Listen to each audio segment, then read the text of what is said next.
and welcome back, guys, to yet another AMA in the Future Lounge. Today, I am with HODL and Frack, team members from HODL. Guys, welcome into the Future Lounge. Please go ahead, introduce yourselves, introduce the team, and tell us a little bit about the project. Yeah, sure. I'm Adam. I'm the CEO of HODL. We've been going since May 2021. At its most basic, it's all about holding to earn. So with our project, which is on the BNB Chain, we've paid out over 20,000 BNB rewards, which is about $14 million worth of BNB. Along with being a token that you can have on BNB, building an ecosystem that's powered by smart contracts, NFTs, play to earn, and are backed by a registered company. Our project as well, no farming, no staking required, just hold our token and be. I'm based in the UK, and I've been building different software companies for the last 15 years. I've got a team around Marius on the call, and he's our game there. So pretty good time to introduce Marius. Marius is going to a little intro.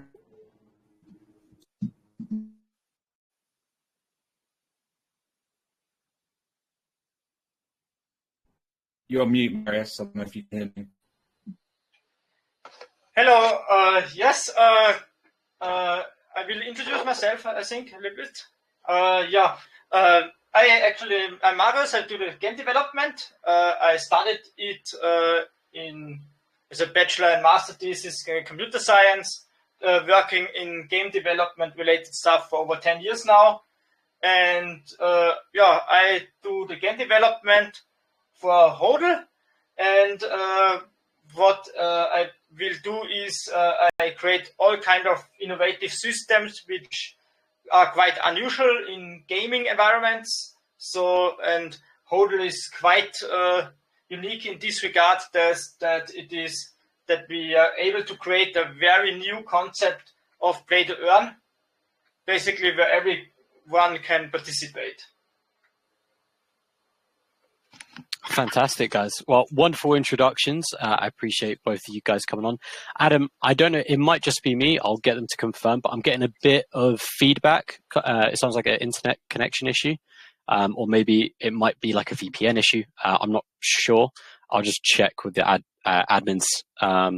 If Krista or Sky, if you can hear Adam fine, let me know. It could just be on my end. But yeah, I can hear Frack fine. It just seems to be Adam. I get a bit of interference, so I'm just worried it might be the other guys might struggle to listen.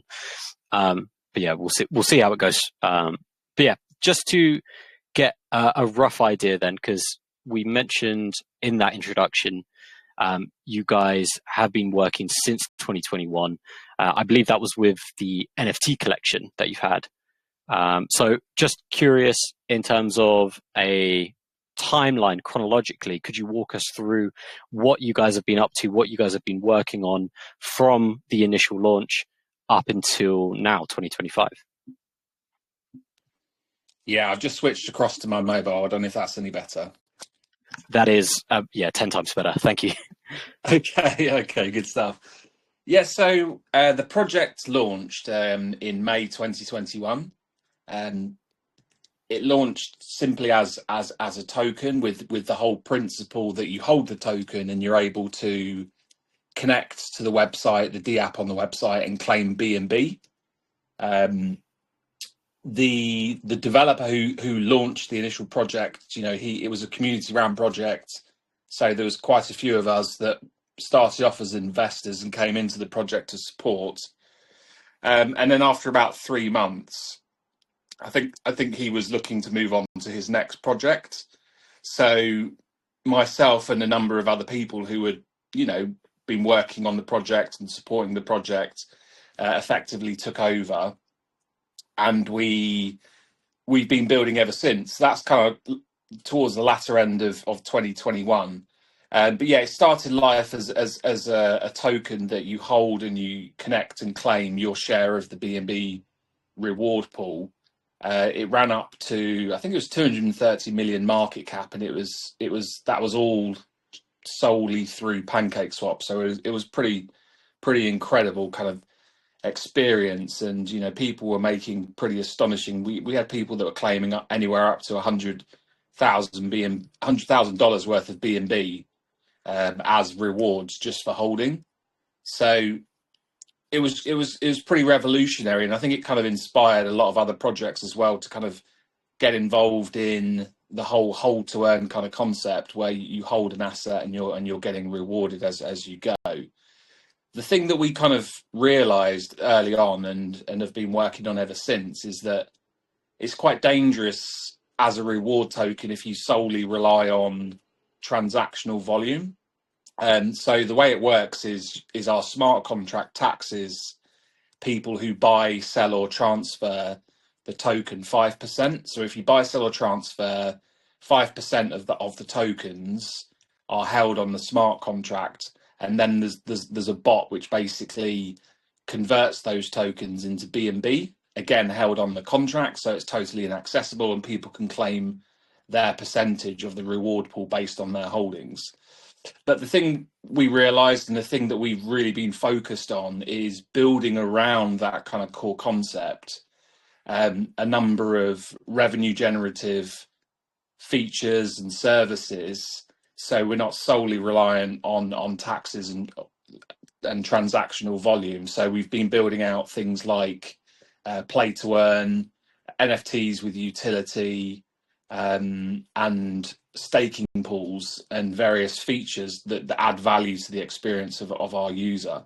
So that's been going on now for over 4 years. It started off as the token, in about early 2022, we launched our, or it might have been the end of 21, but we launched our first NFT range, HODL hands, which is the sort of concept of that kind of clenched fist raised in the air, and we have 10,000 awesome looking NFTs in that collection. We've minted about half of them. We've added a ton of utility to those, and people can earn with those as well, because holding things and earning is kind of like the bedrock of the project. That's been able to bring in further revenue to sort of help fund growth and develop the project further. And then we started to add features like our investor dashboard, where you can see a load of analytics and information around your investment and what you're earning. We've been building out our HODL app, where you get notifications when your rewards are due for collection, and you can access the ecosystem all through one central app. We then have launched a series of play to earn mini games, so games that they're sort of very easy to pick up and play and simple. I think that was in I think we first started rolling that out in 2022, and have been refining those ever since. And we're just closing in on developing and launching this huge, pretty revolutionary, really incredible play to earn game that Marius will be able to tell you all about, called Gem Fighter, that uses a series of technologies that I think are really novel and quite transformative to the play to earn gaming space. So yeah, we started life as the token with the taxes, and people can earn BNB from holding, and then we've spent effectively the entire bear market building around that a ton of utility and projects and different ways to earn and different ways to enhance the experience of participating in our ecosystem, with the view that it's really important to have revenue streams alongside that kind of core token model, where you are effectively taxing on the contracts to generate rewards. So yeah, a lot of work, but I think our big thing is around how we can take that kind of concept to make it sustainable, because everybody who's been in this space or other reward contracts that have launched, they've all kind of ultimately ran out of steam and died off because they never cracked that kind of sustainability piece. Yeah, definitely. I mean, first of all, thank you for the whole catch up. I think just being able to kind of get an idea of the history of a token beyond what you can see on a website is always great. And just to hear what the journey you guys had. I know myself, pretty much all the admins, a lot of the community members all started out around 2021 in that when reward tokens were, especially on BNB, were pretty much the big thing. It was the meta at the time. That's definitely when I kind of got into meme coins in general. So, hearing that you guys came from that same period and have just been working ever since is really fantastic to hear, because, after being in this space for that long, it's very easy to appreciate that the lifespan of most tokens is days, not years, right? So the fact that, like you highlighted, the initial dev, after a few months, which, is pretty honorable, to be honest, unfortunately for most devs, to then be like, I'm done with this, I want to move on to the next project. And you guys who were still passionate about the project, believed in the project, decided to take it over and build on from it. It is very awesome to hear, and just hear the work that you guys have been doing all in that time is fantastic. I definitely want to cover some key elements. I think points you highlighted as stuff I wanted to address anyway, which was about reward token sustainability. I think reward tokens in general, like you said, fizzle out as soon as transaction volume dies down, because people aren't getting their automated rewards anymore, or they're just left a long time before they can claim a significant amount. So you then find people just move on from the project. They dump off what they have left. They don't think it's worth holding on to. And that's when you usually see reward tokens run out of steam. So definitely want to delve into a bit more about how the other projects feed into the reward pool itself. So right now, you mentioned you've got the transaction tax on buy sells transactions. You've got the play to earn. You've got the NFTs. I'm just a bit curious about how the ecosystem works. So where is or how do the NFTs and the games themselves feed into the token reward pool, or how exactly does that work? Yeah, so when we talk about sustainability, there's a number of parts to that. The NFTs and play to earn, their main kind of contribution to that sustainability is their ability to bring revenue to the project. So our HODL Hand NFT range, we've sold just over 5,000. So it's a collection of 10,000 NFTs, and we've minted about half of them. So they're priced at, roughly speaking, about $100 each. So that's $500,000 of revenue, which we've been able to use to support the project. So we use some of those funds, or historically, we've literally just taken some of those funds and have put them directly into the reward pool to add extra BNB to the reward pool. So that's sort of one part of it.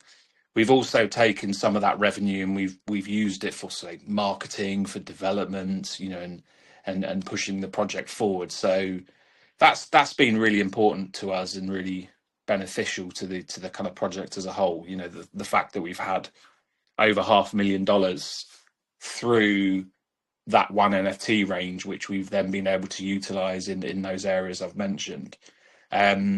We then have the play to earn games. That the big thing with our play to earn is that people can come along and play the games without having to spend a penny and participate in our games. There's no sort of barriers to entry, but if you hold our NFTs, you get advantages. They give you benefit for our play to earn ecosystem. So with our mini games, they give you what we call energy, and you can use that energy to enter the play to earn games where the prize and the leaderboard is based around winning HODL, winning the token. So there's an incentive there to buy the NFTs, because you can then use them to enter the play to earn games. So again, it's adding some buy pressure to the NFTs, and then that's bringing revenue so that we can kind of sustain, things like our operational expenditure and marketing and so on. Marius is also finalising. In fact, after this call, I've got to do some testing on our Gem Fighter game, which he's been working on for 3 years now. That has a similar kind of vibe. We have an NFT range for that as well, called Gem Fighter NFTs, and they're these awesome 3D procedurally generated gemstones, trading cards, which people can buy, and again, you can use them in the game. But along with our NFT ranges, which can kind of support the play to earn side of our ecosystem, we also have a range of options for people who hold our NFTs for things like staking. So you can stake your NFTs to earn. If I stake my Gen Fighter NFTs, I can earn HODL Hand NFTs. If I stake my HODL Hand NFTs, I can earn Gem Fighter NFTs. We do promotions, regularly, like stake your NFTs and you can earn our HODL token. We also do things like, particularly in the bear market, when you kind of need to support your community that's staying with you. We've done things like, if you hold our NFTs, you get bonus amounts of the token when you make purchases. So we're always looking to kind of link them all up, and add value to that experience. That for somebody in our ecosystem, it's worth having a few of the NFTs, because then it gives you access to other earning opportunities or other ways to sort of play with them that can open up opportunities to earn. And then all of the revenue that's generating, we're then able to use to run the project, to kind of cover some of our overheads and to support our reward pool. Okay, fantastic. Yeah, it's something I think a lot of people tend to neglect when they have a lot of project, like when they spread themselves too thin, or when they've got a lot of projects going on within the token itself, which or within the ecosystem, let's say, which is where the ecosystem doesn't, like, they don't connect in any significant way. But yeah, hearing how the NFTs are playing into not only the staking, but then the play to earn games, and then kind of feeding that through, and then the idea of, well, if you're staking one, you can earn the other, and vice versa. It's really down to what the specific holder wants at that time. It's a great way of kind of customizing and allowing them to kind of choose and perceive what they need at the time, rather than having to go through like a rigid process that might alienate a lot of different people. I think if you've got somebody in the community that's passionate about the project, you want to give them as much freedom of choice when it comes to choosing what they want to earn, what they want to stake, and providing the kind of key benefits from it, not just using it as a one-off, okay, here's a nice picture, thanks for being a supporter. So yeah, it's great to hear not only have you kind of kept up with that, but you're also feeding it into the newer projects as well. I am cautious of the time, and I know I'm going to take some time to talk about the game that's upcoming. Very, very excited to hear about that. So if we want to welcome up, it's Marius, right? I keep in my head, the name always slips out my head afterwards. I really apologize. But is it Marius? Yes, I'm here. Oh, amazing. Okay, I got it right as well. I was like default wanting to say Marcus, and I was like, no, it's fine. Yeah, but my name Marius, is difficult, I know. it's fine. It's the English brain trying to find like a generic name. But I appreciate you being here. I definitely want to jump into a bit more about Gem Fighter. Obviously, Adam mentioned you've been working on it for a considerable amount of time now, which is great to hear. Firstly, before we jump into a bit more about how it feeds into the ecosystem and the tokens, I just want to kind of get a basis for the game. So if you have kind of like an executive summary and maybe some unique selling points in regards to the game and the game design, I would love to hear that, just to give the people an idea of what they might be getting their hands on and playing. So basically, everyone knows the old days, this space impact, from the Nokia games, where you fly a spaceship from left to right, basically. Mm-hmm. And this Gem Fighter is using this old concept and modernizes it, basically, with new awesome concepts to have an RPG-like experience with procedural content generation. So basically, every time you play a level, the level is always completely different, and it goes as far that also the textures and all the game assets are always different. So level you every time you play the game, basically you have different challenges and different and enemies. Yeah, and also the main point is that all the abilities you have in the game is gemstone related. Gemstones have a huge, very important in GemFighter, and so that each ability, in RPGs, all a magician has abilities, no? But in GemFighter, the abilities are not simply knowledge, but they are bound to gemstones. So that means that bosses can have different gemstones applied to it, so they can be swapped out, which means that a boss will have completely different abilities now because the gemstone was swapped out. And the same concept is also the player. The GemFighter NFTs, which you can buy, basically they are the main weapons you need to be able to survive. Basically, you have default abilities, but you need the gemstones in order to improve your ship, so you get more powerful in order to survive. Phenomenal. Well, I love the idea of procedural generation and the fact that you're having a new experience each and every time you play. I think that adds so much more to the replayability of the game, and ensuring that existing players won't get bored of the same levels they're progressing through. Adding the unique challenges. They may have faced that boss before, but now he could have a completely different ability that you wouldn't be used to. So you're definitely adding to that challenging aspect that I think a lot of gamers nowadays are really kind of craving, which is great to hear. In regards to the gemstones, you mentioned the fact that the gemstones are what determines one's abilities. Are they solely unlocked through NFT purchase, or can players, for instance, earn gemstones in the game by defeating bosses, kind of like akin to how you would have it in like a game like Mega Man, for instance? Like you would get the abilities of the boss you defeated. At the current stage of the development, you need to purchase the GemFighter NFTs in order to acquire gemstones. But in the future, we have considered that you can also find gemstones in the game, and you are able to sell. Basically, you're able to sell, like in an MMORPG, you can sell those gemstones to other players, no? And yeah, just like in Warcraft, everyone's selling their mounts. My ideal view of how the game should be played is like Cabal Online, basically, which has a whole in-game economy developed around the items, because there are some items which have a low drop chance of 0.001%, no? And they are so rare that they have even if they are not on-chain, they are in this case then off-chain, they have a in-game value. They have and this in-game value also becomes then a real has real value.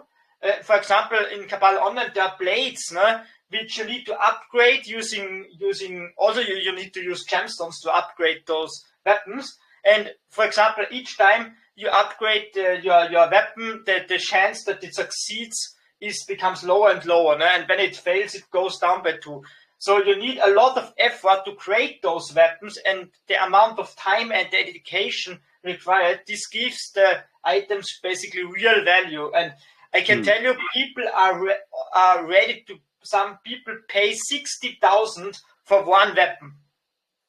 I know it from Cabal Online because I played it extensively, and I know how the MMORPG economy works. And this is the ideal goal what we want in GemFighter. So it's a hybrid system which operates on-chain with GemFighter NFTs, but it is also capable to operate off-chain. So, for example, you can buy potions and all kind of stuff which would not be feasible on-chain due to the gas fee. You can then buy using off-chain currency, and with that you are much more flexible. And also the most important thing is that if you have an off-chain side, then people which are underage, which are below 18, are able to participate, which is not possible in a poor crypto game. Yeah, and I think they have value in themselves in terms of bringing visibility to the game and bringing creating a more popular environment to then attract those people who can purchase on-chain crypto. And I'm sure in some cases you'll find nagging teenagers asking their dads to purchase some BNB so they can get the gem fighter they want, akin to when I was asking my dad for a RuneScape membership. So yeah, it works. It will definitely work out. Yeah. So it definitely works out. To be honest, I've gone over a lot of play to earn games and game or crypto projects that are looking for a way to create a game and embed it in their project. And I think a lot of them go about it the wrong way. But how you've described the ideal economy you want within the game and how you want the item economy to work is exactly how I've explained crypto could work, should work for games on chain, where the sole focus is having this kind of in-game item market available on chain. It just makes so much more sense, and it's like the perfect use case of crypto for games and future games as well. So I'm very happy to hear that that's the route that you guys are going with it, and especially looking to transform it down the line, because I think rewarding the people who are putting time and energy into your game to then have the idea of having these key assets that they've earned or collected in game that they can then sell and trade would be very key. Obviously, to start it off, like you've highlighted, people will be purchasing the gems to then utilize the different abilities within the game. But I'm definitely interested to see how it develops along as it goes along. Now, in terms of the kind of play to earn aspect of the game, is there what are the kind of things that players are earning, just so to speak? Are they earning hold tokens in addition to the off-chain currency, or is it solely off-chain and then you're getting your NFTs? The NFTs are solely to unlock new abilities. So at the current stage, the play to earn is implemented that when you play the game, you earn a score basically, which is stored off-chain, and according to that score, you will get ranked onto a leaderboard, and if you are on the leaderboard, for example, at the current stage, we have rewards for the top 15 for each play to earn game, and if you are ranked in that leaderboard, then at the end of each month, basically the leaderboard is evaluated and the prizes the rewards are distributed according to who has earned which score, basically. Okay, fantastic. And is that score that's in HODL? Just to add, that's in HODL token. Yeah. Exactly, it's in HODL, yeah. Okay, amazing. And then is the score? So, let's say I've played a session. I've probably played the best session I ever have, and I get one of the highest scores on the leaderboard. When I then go and play another session within that same month, does that add to my score, or is it the kind of top score of one session? So we had the previous month, we had the mode that the highest score counts, basically. Now we switch to different mode that we use accumulated score. So when you in the first round you earn 300, in the next round you earn 800, then your score is 1,100. Okay. So yeah, we'll go into your kind of. So it's the difference between, like, let's say a skilled player playing one time versus somebody who's actually actively playing the game a lot in that month. Exactly. So we have observed the player behavior over the last, I think it was last 6 months, because we used the highest score, and the result was that the top skilled players, they play one game, earn the highest score, and that's it, basically. And that's why we changed now to accumulative score, so that weaker players can still have a chance against the top score players if the top score players are lazy and they only want to play one game, and the less skilled player but shows dedication and plays 10 games, then the less skilled player will still earn more, basically. Yeah. Okay, awesome. Yeah, no, Yeah. definitely a good system. It was something I was definitely going through and thinking when you talked about the leaderboard system. So it's awesome to see that, just through the play testing and seeing the active results of what players have been doing, and then figuring out, okay, how can we encourage more engagement and more people to play, and also level the playing field for people who are maybe a bit lower skilled and still want the chance to earn HODL, right? Yes. What comes in handy is that we have it set up so we can be flexible. We can implement flexible game modes.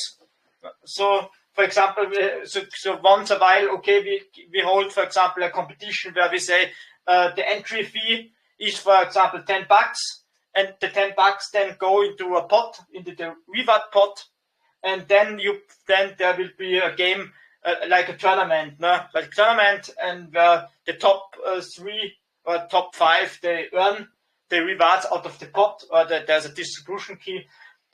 And what comes in handy is my experience in organizing Smash Ultimate tournaments. It's exactly where we had this in real life. And yeah, and I know how how competitions basically how the players will behave in competitions, especially when money is involved.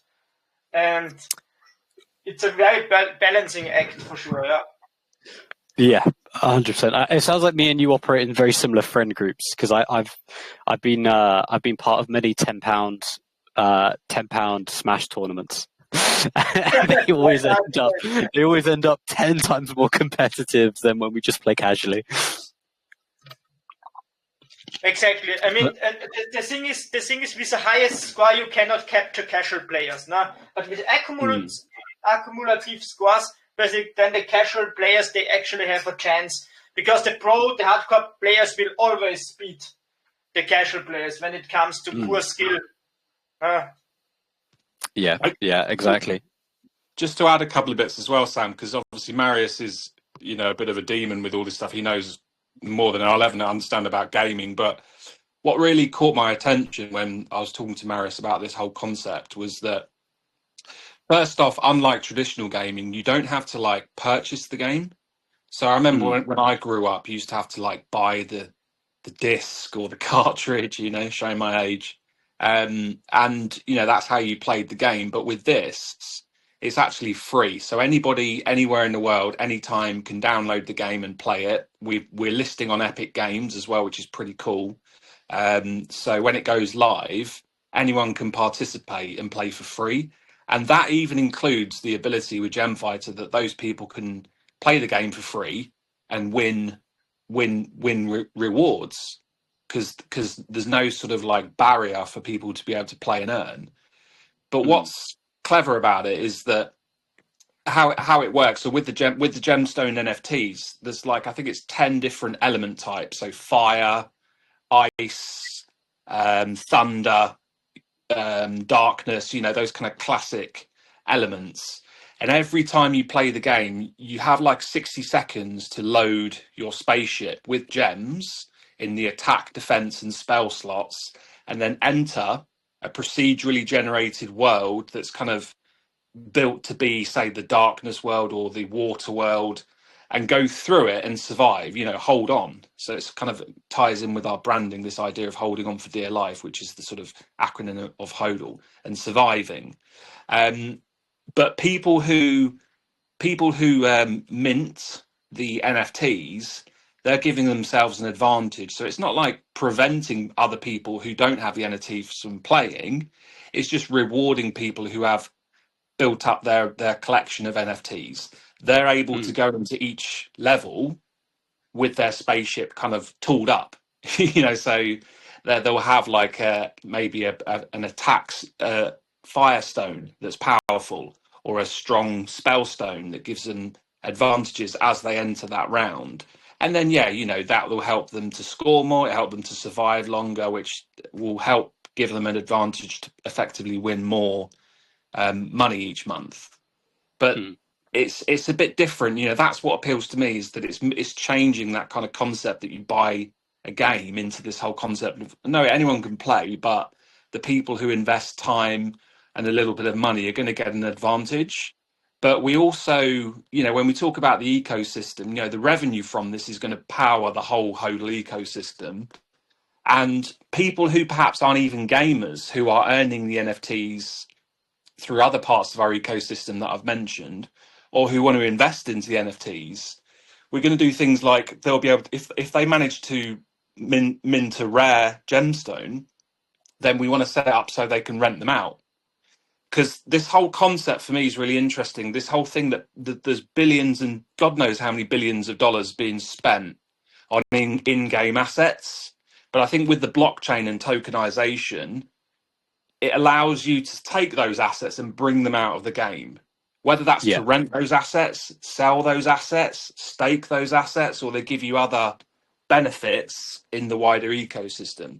And so we've heavily backed this whole kind of concept because we think that that's where gaming's going to go, and that's kind of like the purpose of play to earn, is actually to add value and create new opportunities for people who are spending this time and money currently, but when they stop playing a game, those assets become effectively worthless.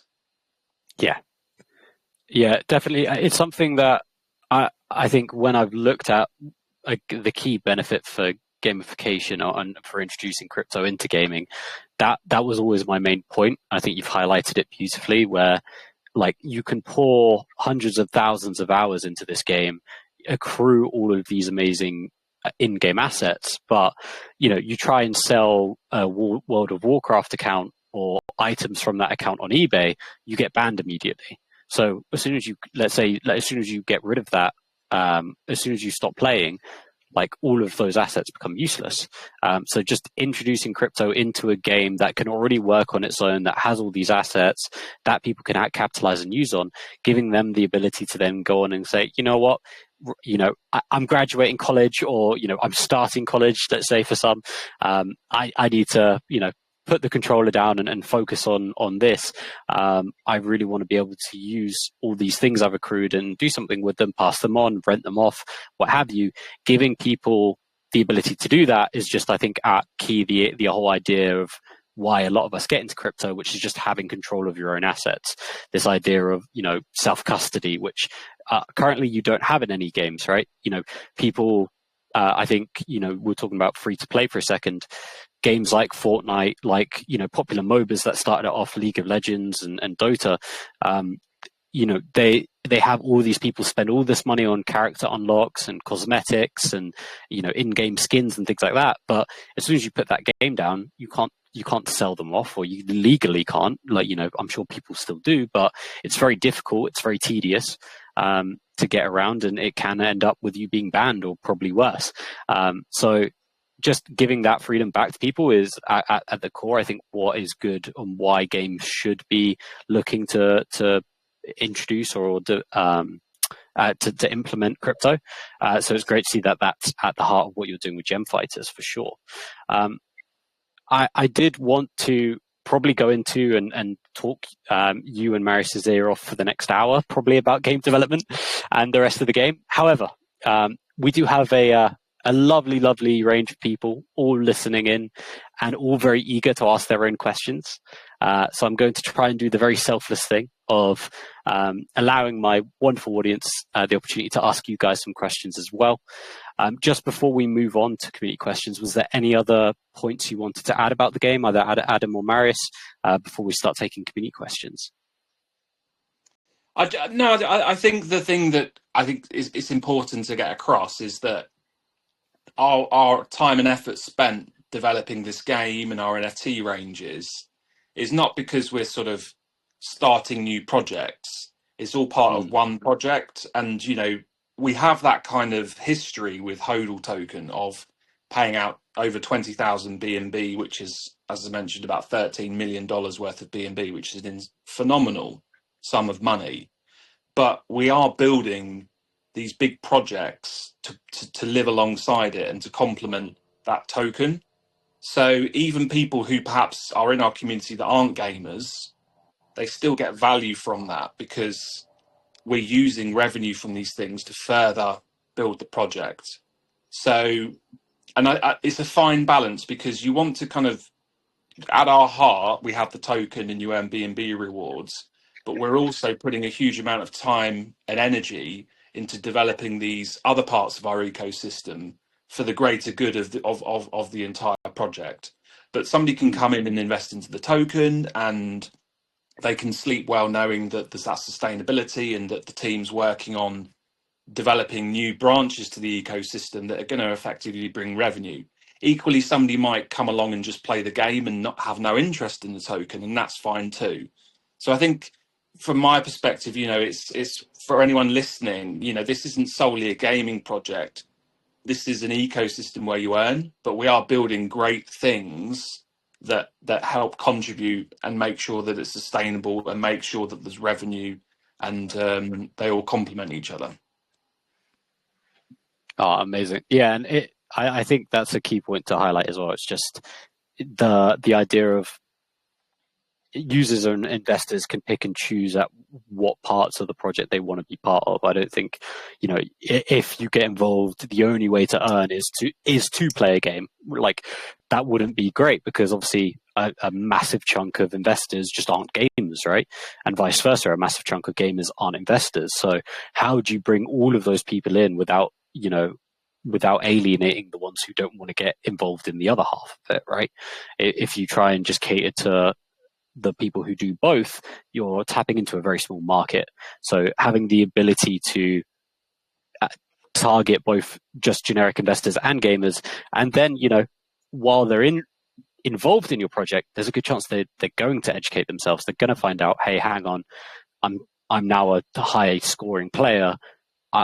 Apparently I've got these rewards I could be claiming, or there's these NFTs that will give me better power-ups. How could I get involved with that?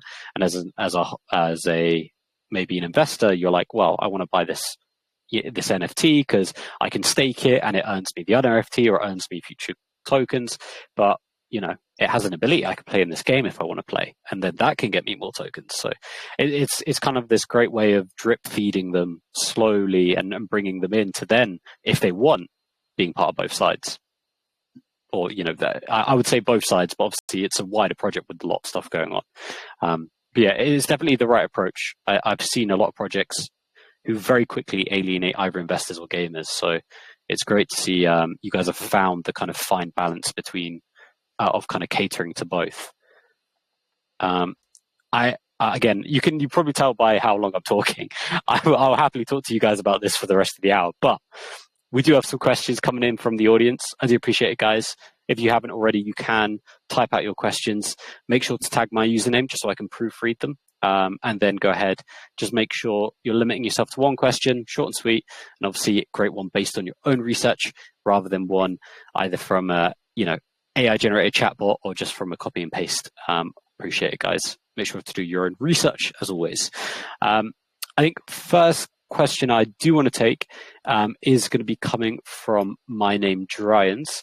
And they said, in regards to the role that HODL Hands NFTs play within the ecosystem, how are you integrating them into GemFighter specifically, given that GemFighter NFTs are kind of the main showcase for that game? Do HODL Hands still have any influence within GemFighter specifically?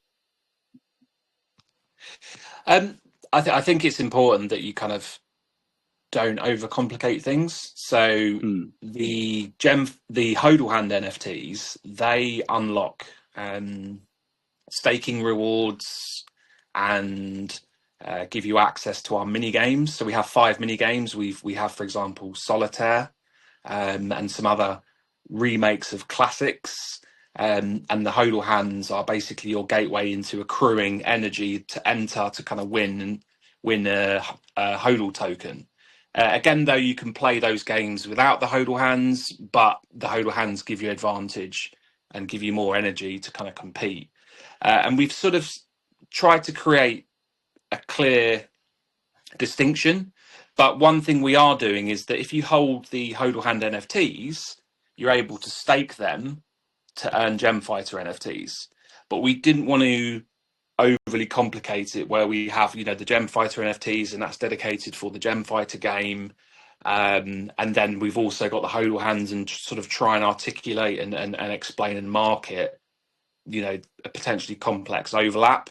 We've tried to keep it simple and say, well, okay, amongst the other benefits of holding HODL hand NFTs, you can stake them to earn GemFighter NFTs, which then opens up that whole opportunity as well.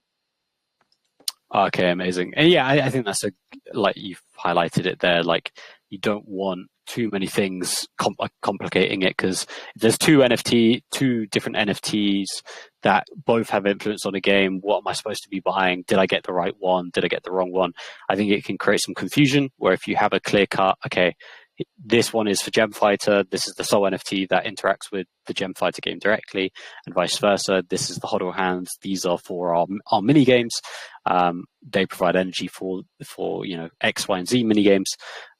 It kind of gives a clear cut interpretation. Obviously, I think somebody who's well versed in NFTs might be able to figure it out quickly, but somebody who's new definitely could easily have it go over their head. So definitely good to kind of have that clear cut separation. But yeah, thank you for the question there, Dryance. Next question I did want to take is going to be from Christopher. You highlighted the HODL app that might be releasing soon and the HODL dashboard. Christopher just asks if you could explain some more about the functionalities offered by both the dashboard and the app, and if if you'll be able to access or see the NFTs and interact with them in any way. Yeah, sure. So the dashboard is already live, and I genuinely believe that it's the best dashboard that's been created for a token in crypto to date. You can connect to it. So you visit the website hodltoken.net, you go to the dashboard section, and you're able to basically gain access to a ton of information to do with your investment into HODL. So you can see your balance and what your tokens are worth, how much BNB you've earned, the total amount of reinvestments you've made, your current APR. You can look at all the different markets that we're listed on, key project information. You can see sort of charts and information around your BNB earnings over time. You can look again at charts and information about your reinvestments over time into HODL. So when you claim your BNB, you get bonus tax-free HODL if you reinvest. Also, if you reinvest, you get to claim again sooner. So you've got that as well. You can also look at all of your transactions. And then we have a couple of sections in there as well where we've actually got the holders chart for the token, but we've actually labeled and described any non-private investor addresses. So where we have like our liquidity pairings, or like the reward pool, or the treasury fund, the liquidity reserve, we've actually gone through the holders list on the dashboard and tagged all of those addresses and explained them, which is obviously a pretty awesome level of transparency. Nothing's hidden, and it's all on chain. And then we have another section as well where we've tagged and broken down every single key address within our ecosystem. So which part of the project relates to, what its function is, the balance, and then you can go and view it on chain. So with the dashboard, you've got like basically every possible bit of information you would like to see around kind of what you're earning and the history of what you're earning and what you're projected to earn, plus pretty awesome information around all the different project wallets and stuff within our ecosystem. So that's the dashboard. Sorry, Sam. Awesome. And I was just going to say, you definitely prevent the need of the BSC scan detectives suddenly coming into chats and being like, I've noticed this wallet holding 5%. What is this? And then causing, hello? Yeah, I've got you. Yeah. Okay, cool. I do this thing where occasionally I'll mute to make sure I'm not like causing a feedback or anything. And then I worry that I just forget to unmute. Okay, awesome. But yeah, definitely key highlights. Just having the transparency there allows everybody to see it, rather than, like you said, BSC scan detectives having to come in and create unnecessary worry or something. Just having it all there, ready and easily read and available for the average investor is fantastic to see. Is there any additions to the app you wanted to highlight, the one that's going to be coming out? Yeah, so the app we've been working on that for 3 years. It's a huge project, and it's a really beautiful piece of work. So effectively, you can download the app from Android or iOS. We just, in fact, I was doing some final testing on that today. We're hoping to launch it very soon. At its most basic, it kind of serves the purpose that we kind of felt would have been really useful in the last bull run. And that's that we're going to get a huge amount of people coming into the space that aren't experts, like a lot of people who joined in 2021, and they have to learn about pancake swap and slippage and any number of things which is a bit off-putting and difficult for them. So the starting kind of principle behind the app was that when you download the app, in the background, it can create a wallet for you. You can purchase BNB with a card. You can then swap that very simply and very intuitively through the app for HODL. When your rewards are ready for collection, it will send you a notification, and then you can just hop into the app and claim them. And so there are a couple of the kind of key features, but it also gives you an overview of what you're earning and what you've earned. And very simple ability to kind of switch BNB for HODL or vice versa. So it's something that somebody with zero knowledge of crypto can use, but it's all about showing you what you're earning and giving you access and reminders about when your rewards are ready for collection. Plus, it gives you access to every part of the ecosystem. So you can access the mini games through the app. You can access the website. There's a calculator, so you can enter. If I invest this much money, how much am I going to be earning? All in one place. Plus a ton of features like your transactions. And if you have multiple wallets, you can add them to the app that are holding HODL, and you can toggle between your different wallets and see all that information, or you can look at combined views to see what your total holdings are, what the APR you're earning is, etc., etc. So it brings every part of our ecosystem into one place, tells you when your rewards are due, and it makes it easy for anybody with zero knowledge of crypto to kind of engage and participate in our ecosystem. Oh, phenomenal. Well, yeah, definitely a wonderful question there from Christopher. So thank you for that. And definitely a key tool. I think a lot of people, like you said, in 2021 came in, didn't know half the terminology that was being thrown at them. And I think even nowadays, it's just getting more and more convoluted and confusing. Now you've got all the, the Telegram trading bots, and you've got to explain the difference between a pump fund token and a token that's live, and all these other aspects of aspects that have kind of come in these kind of 3 years. I'm sure we're alienating more people than we're bringing in right now in the ecosystem. So simplifying that process as much as possible is a great way to kind of be, a good entry point for a lot of first-time investors, and those will tend to be the ones who stick around the most for initial projects. I tend to find, I think your first project you probably get into is the one that you tend to build a community from, or find yourself continually going back to. It's definitely been the case for me. So glad to hear you guys are really capitalizing on that and making that user process a lot easier. But yeah, thank you, Christopher. I'm going to take one more question, guys, as we are running short on time. Adam, I want to make sure we're not holding you over for like another AMA or anything. Are you right if we tick over another 5 minutes? Yeah, of course. Yeah, that's fine. Okay, amazing. Occasionally, you might have back-to-back AMAs, so I just want to make sure you're not running off to the next one. But yeah, I did want to take another great question I saw from Lucas. Perfect.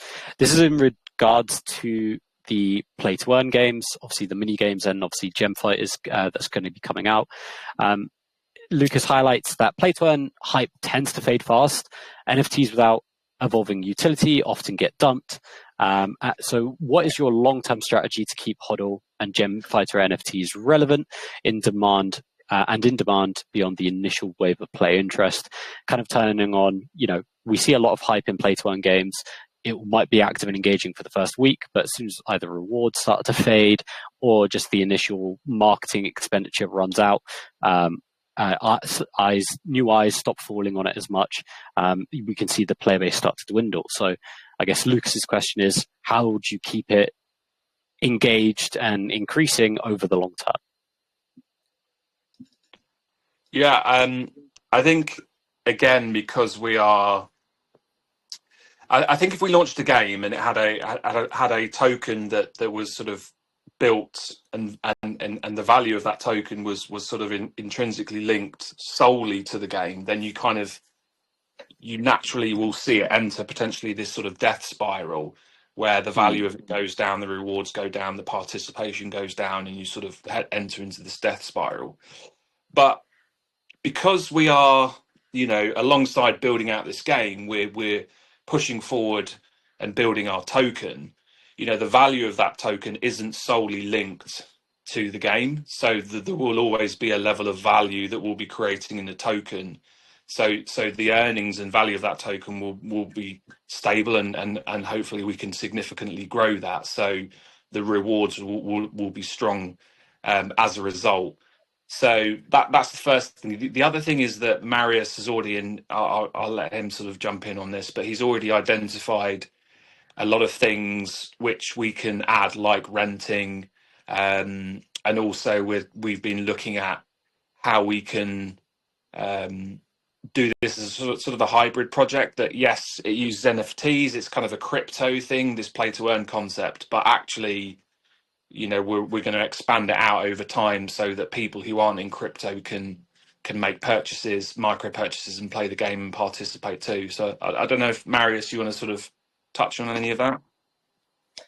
Yeah, basically, one of the most important things is basically that players can interact with other players and purchase stuff from other players.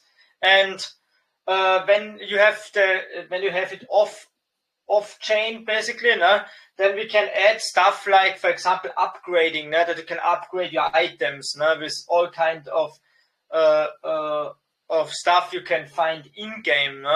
And additionally to that, we have also the thing which differs quite to other play to earn games. What the saw so far is first the gemstones and the items what you have, they don't depreciate.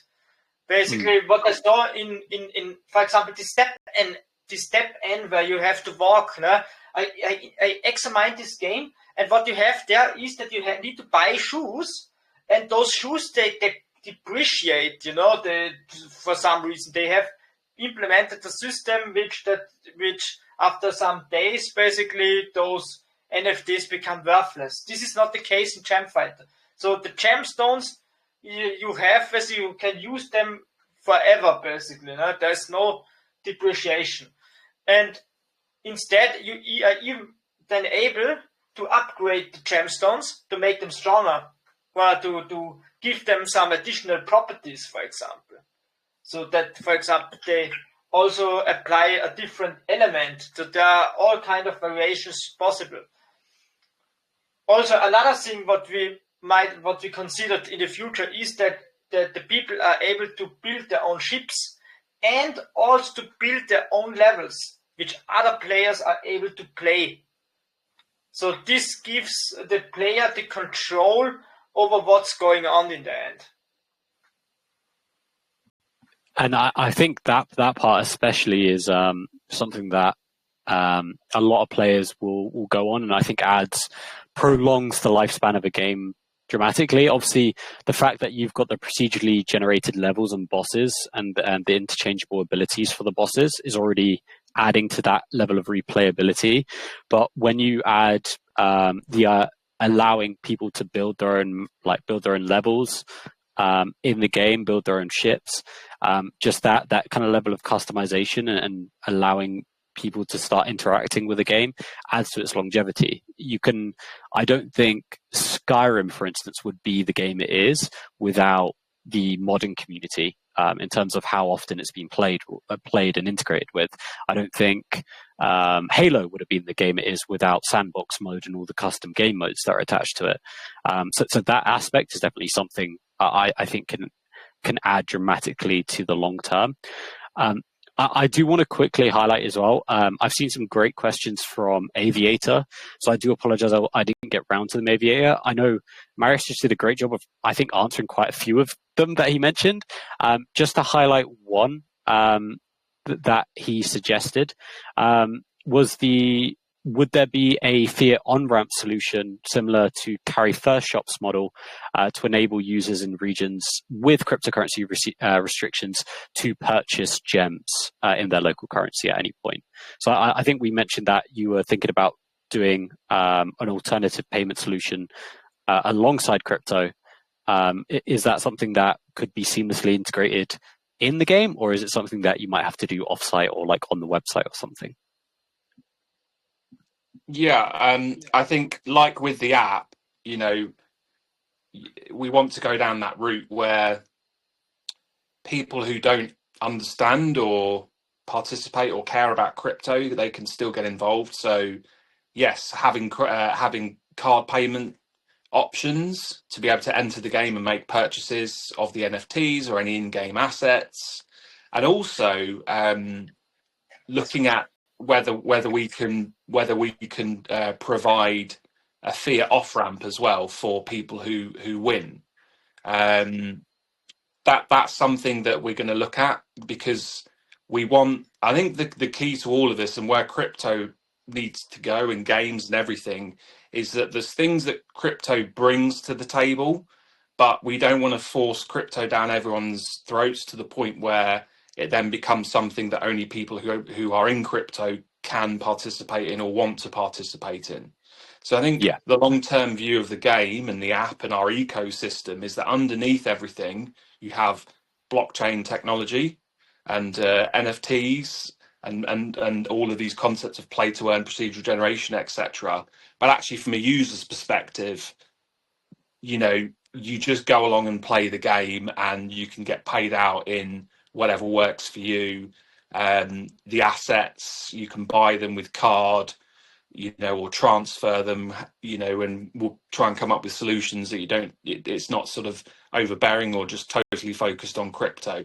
That's sort of like the second stage of its evolution is to kind of make it normie friendly. But for people who are in crypto, they've got that benefit of knowing and being able to, say, view their NFTs in their software wallets or transfer them to a different wallet, etc. But at the surface level, it doesn't put people off, because actually you can use a debit card or whatever to purchase and get involved, and probably also to even actually claim your prizes back, you know, with the fiat off ramp. Yeah, I think you've hit the nail on the head, just in regards to saying, you know, I think some of the best implementations of crypto within games right now are games where most of the player base doesn't realize it's crypto related. And you know, a lot of them will kind of discover it down the line, but you know, it's not marketed as a crypto game, right? That's not the big selling point. It should have exciting game design elements that would attract a gamer who doesn't even try to get involved with it because of the crypto side. Having crypto as part of it is something that I think is way better for them to discover down the line when they're already showing an interest for the game itself. I think games like kind of like Off the Grid and Maple Story Universe have really kind of set that precedent, and that's where I'm looking at games in this market, and I'm seeing a lot of them transition to it. I'm very glad, you know, from our talks with you guys that it's the same pathway you guys are taking with the game as part of your ecosystem. So it's fantastic to hear. I'm very eager to stay up to date with you guys with how it progresses. So I'll definitely be staying in touch. I was cheekily looking on the Epic Games Store to see if you've got a page up yet.